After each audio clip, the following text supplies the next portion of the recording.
Welcome to Authentic Life podcast with Grace Henderson.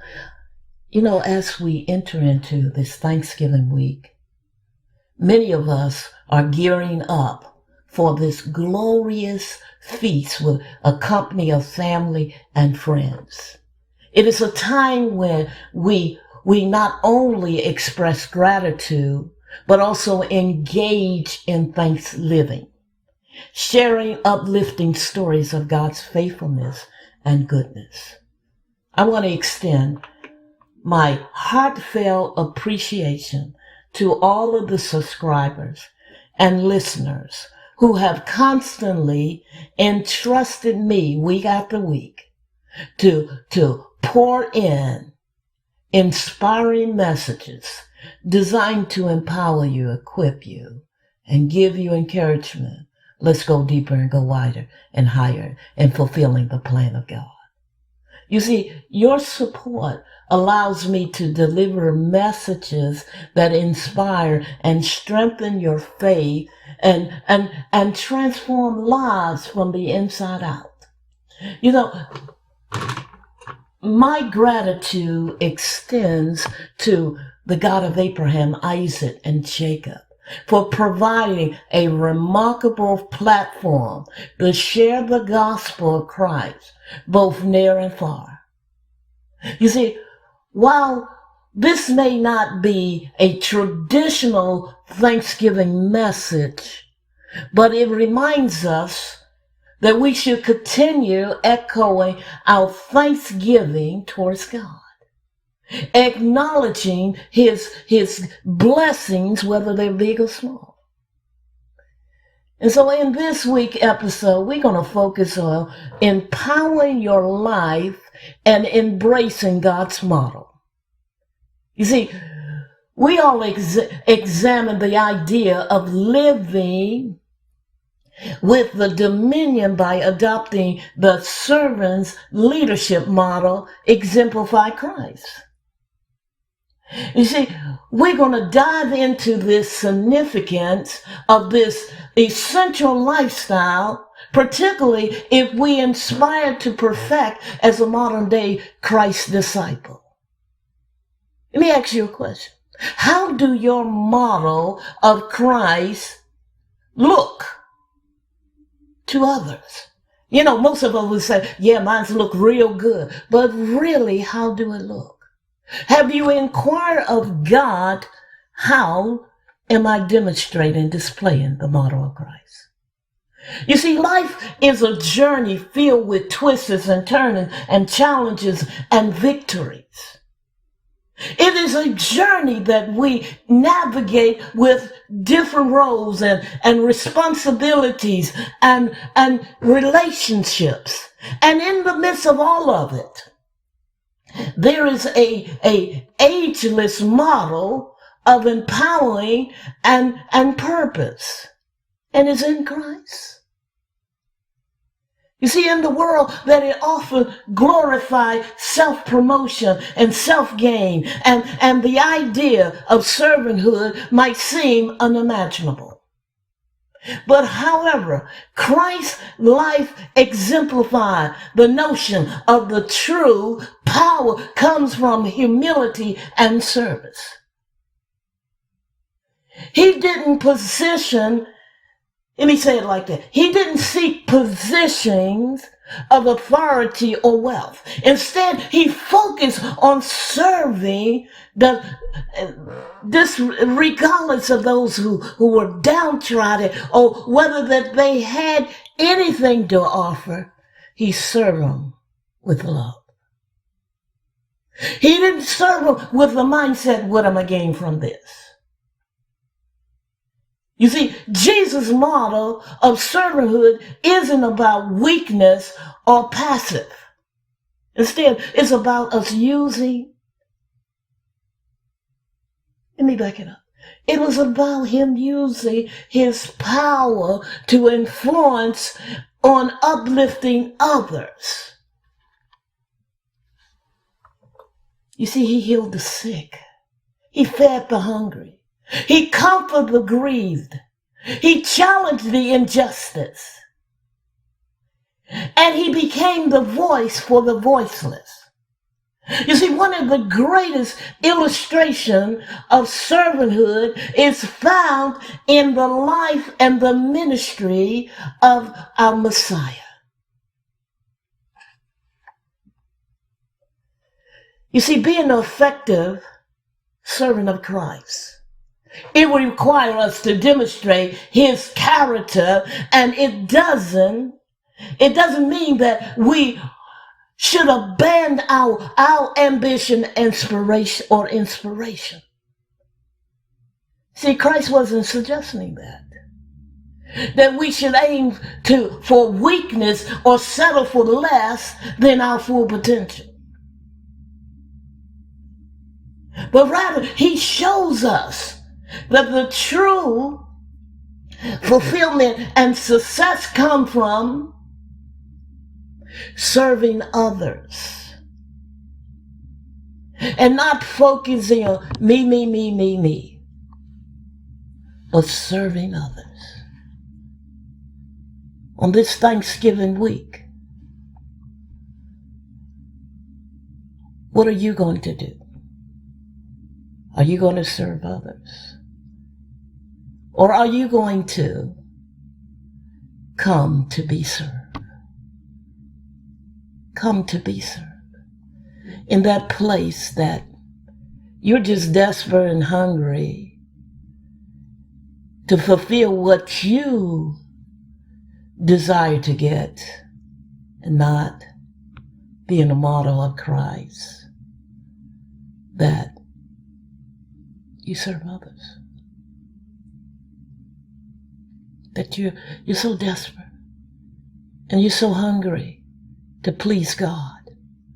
You're so hungry to do the will of the Lord and to walk in the strength of the Lord.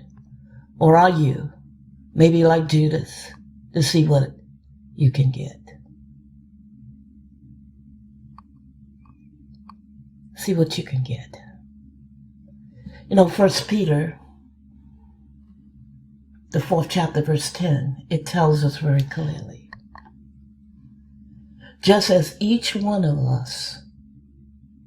of you, have received a special gift, a spiritual talent, an ability graciously given by God, employ it in serving one another as is appropriate for good stewards of God's multifaceted grace, faithfully used to the diverse and various gifts and abilities granted to Christians by God's unmerited favor. Now think about that for a moment. How can you serve? You see, being an effective servant of Christ, it requires us to demonstrate his character. And this does not mean that, again, that we are not going to abandon or become MIA to the fact of laying down our ambition, our dreams, our goals. You may say, Apostle, how do I apply that? Being Christ's model of servanthood in my life. You see, it starts with shifting in the perspective. Instead of seeing ourselves as the center of the world, we need to recognize that we are a part of something much larger.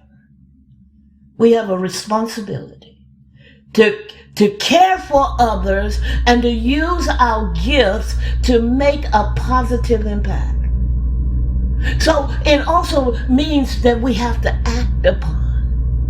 We're not just sitting back and waiting for the opportunity to be served. We need to be active, seek out ways to help others, whether it is that small thing or that huge thing, or just being the hands and the feet of Jesus where he needs you the most in this hour. You see, as we embrace servanthood, we will find that it challenges our comfort zone. It forces us to confront our own bias and prejudice. However, it is through the challenges that we can grow and become the best version of ourselves. In other words, when we show up, there is the betterment of us showing up. Not coming and giving God a service of crumbs, just doing enough to get by. You see, dominating your life through Christ's model of servant isn't about achieving fame and fortune. It's about us making a difference in the world and living a life of purpose and meaning. It's about using our gifts to serve others and leave the world a better place than we found it. You see, we often hear the term of servant leader or leadership. But how can we practically integrate this concept into our lives? How do we walk in the footsteps of Christ, who washed the feet of his disciples and exemplified humanity in leadership? You see, our goal, let me say it like this, our journey today, it will take us through the profound wisdom found in the scriptures that explore that the scripture promises that illuminate Christ's teaching on service, on love, and empowerment.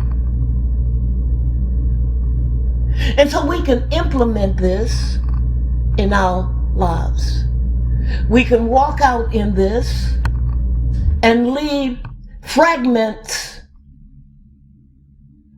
or perhaps treasures that others can illuminate and bring in the light of what he will. Your life is designed to be a model of Christ. It is a design to bring the life of God on the scene. In the midst of all that is going on and all that others may have told you would happen. In other words, we can know with following the principles of God that we can walk out in the light. We can please God with all of our might, and we could be determined that not only that I'm going to be a model of Christ, I'm going to lay a pattern out for others to follow, and all the glory will go to the King of Kings. The glory will not come to us. You know, in John the 13th chapter, Jesus washed the feet of the disciples.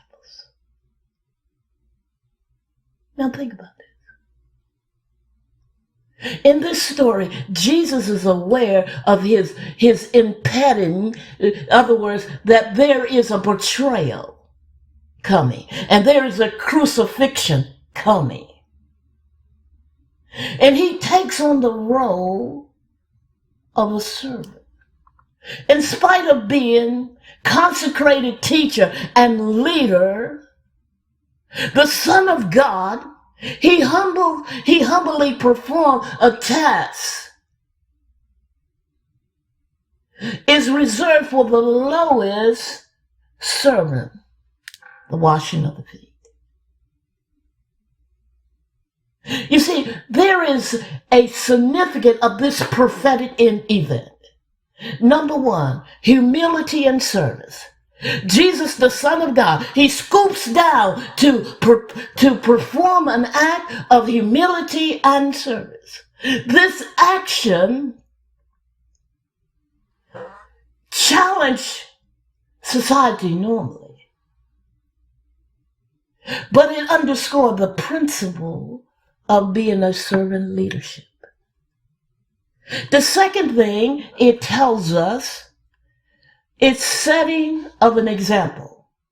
You see, Jesus tells us in John 13, the 15th chapter, I have set in an example that you should do as I have done for you. He's not merely performing a symbolic act, but also activating instructions to his disciples to follow his lead in serving others with humility. The third thing is the love in action. You see, Jesus, he emphasized the connection between love and service. In verse 34 in the 13th chapter of John, he tells us, a new commandment I give you, love one another as I have loved you, and so you must love one another. Love is not tearing down your brother. Love is not being unjust and being bitter. You see, watching the disciples' feet become a tangible expression of the sacrificial love that he expects us to function. Whether our emotions get jacked off or shoot up to the stars. This new commandment I give you. Love one another.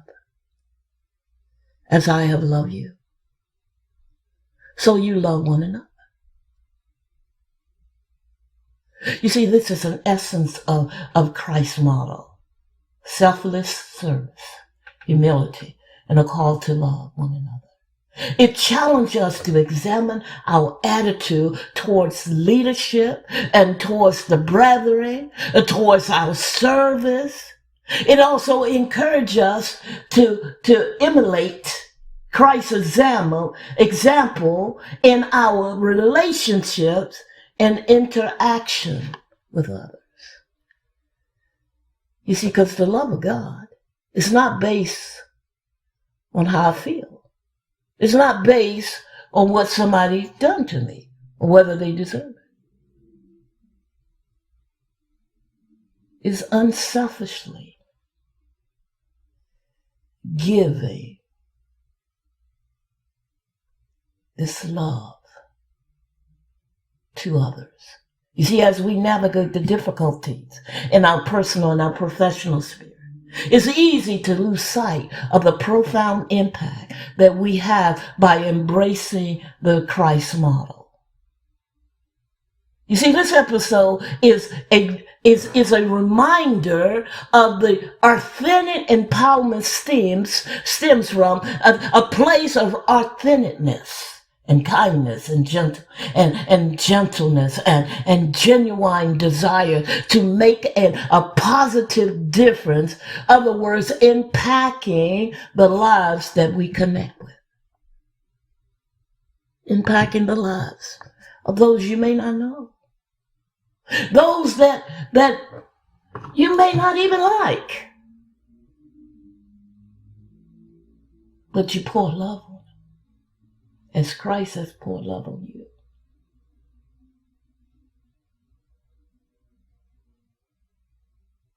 As he poured love on us when we were jacked up, messed up, and act up, his love was right there. His love was there doing wonders and causing the wonders of the Lord to come.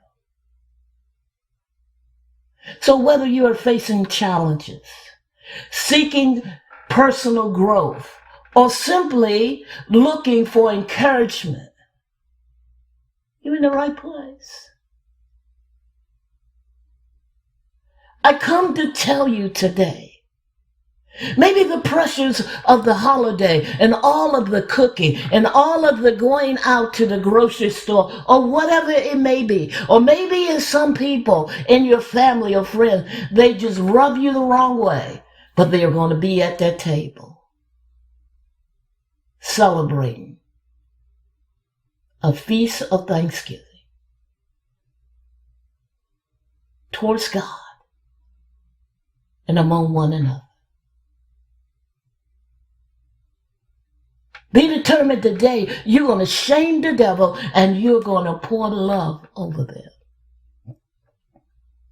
Maybe last year they talked about your food and said, oh, that was some nasty stuff. You said, oh my God, I don't wish that. I hope they don't have that again. Shame the devil and poor level. Poor level. I want to thank you for tuning into this week's podcast. It's crafted to equip you with profound kingdom truths and ignite a passion to endeavor, go deeper, go reach wider, and soar higher in fulfilling God's purpose for your life. If you have not subscribed yet, please do so.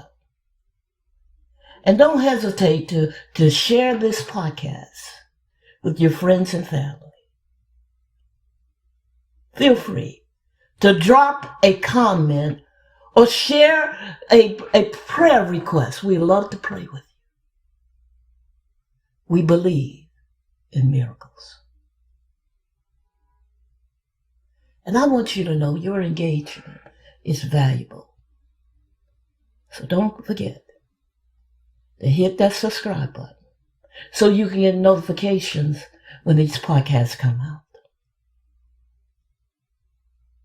You see, our goal here is to depopulate hell and overpopulate heaven intentionally. Fill the entire earth with His glory. Until the next time, have an amazing Thanksgiving celebration. Just let the light, the love of God overflow in the atmosphere in such a way it'll stir up hearts to be desperate and hungry for more of God. Love you all. God bless you. Be amazing. And mega blessings to you and your family.